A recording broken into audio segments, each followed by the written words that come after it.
Sir ఏమని అన్నాడు అప్పుడే ఇంటికి పోయి మా సార్ గాడు కొట్టిండు సార్ కూడా కాదు, అప్పుడే చుట్టాలను వాళ్ళని నీళ్ళు వేసుకొచ్చి అందరి ముందర సార్ని ఇచ్చేయాలి.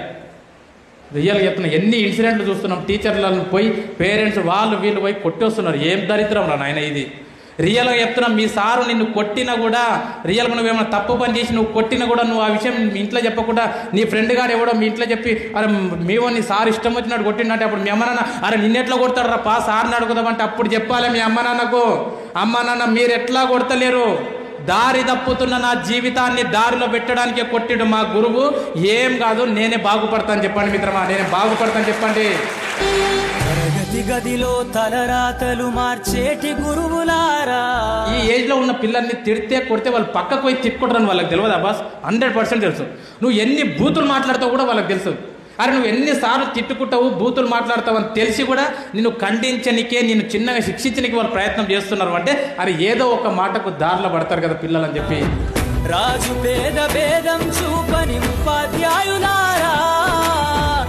మరి మీకోసం వాళ్ళ ఇంట్లో ఎన్ని కష్టాలున్నా ఎన్ని ప్రాబ్లమ్స్ ఉన్నా అన్ని గేటు బయట మర్చిపోయి క్లాస్ రూమ్లోకి వచ్చి చాక్ పీస్ పట్టుకొని నవ్వుతో పాఠాలు చెప్తున్నటువంటి మీ గురువులది నిజమైన ప్రేమ కాదబ్బా. ఋషి ఉంటే మీరు ఋషులవుతారని నమ్మకం నూరిపోస్తారు.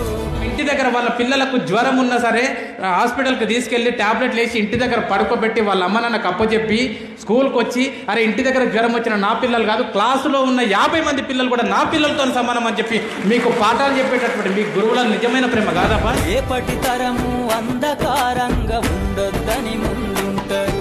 ఇంటికి పోయిన తర్వాత కూడా నువ్వు చిత్తు రాసిన, నువ్వు టైం పాస్కి రాసిన ఎగ్జామ్ పేపర్లన్నీ ముందలేసుకొని అరే రమేష్ గారు చూడు ఎట్లా రాసిండు, అరే శ్రీలత చూడు ఎట్లా రాసింది, అరే వీడు చూడు ఎట్లా రాసిండు, అరే వాళ్ళ పెళ్ళాం పిల్లల మధ్యలో కూర్చొని కూడా పేపర్లు దిద్దుకుంటా ఇంట్లో కూడా నీ గురించి ఆలోచన చేసే దేవుడు బాస్ గురువు, దేవుడు గురువు.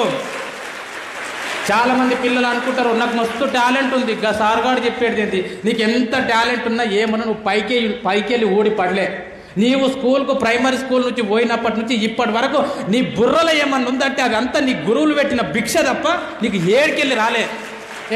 నువ్వు సొంతంగా నేర్చుకున్నావా, ఏబిసిడి సొంతంగా నేర్చుకున్నావా, 1 2లు సొంతంగా నేర్చుకున్నావా, పదాలు ఎట్లా వాళ్ళకన్నా సొంతంగా నేర్చుకున్నావా, వాక్యాలు ఎట్లా వాళ్ళకన్నా సొంతంగా నేర్చుకున్నావా, పుస్తకం ఎట్లా చూడాలన్నా సొంతంగా నేర్చుకున్నావా, పెన్ను ఎట్లా పట్టుకోవాలో సొంతంగా ఏమి సొంతంగా నేర్చుకోలేవు బాస్, అన్ని వాళ్ళు పెట్టిన భిక్ష. రాష్ట్రాన్నేలే సీఎం అయినా, దేశాన్నేలే పిఎం అయినా, రాష్ట్రాన్నేలే సీఎం అయినా, దేశాన్నేలే పిఎం అయినా, మీ నుండి విద్య నేర్చినోళ్ళయా ఒకనాటి మీ శిష్యులేనయా. తరగతి గదిలో తలరాతలు మార్చేటి గురువులారా.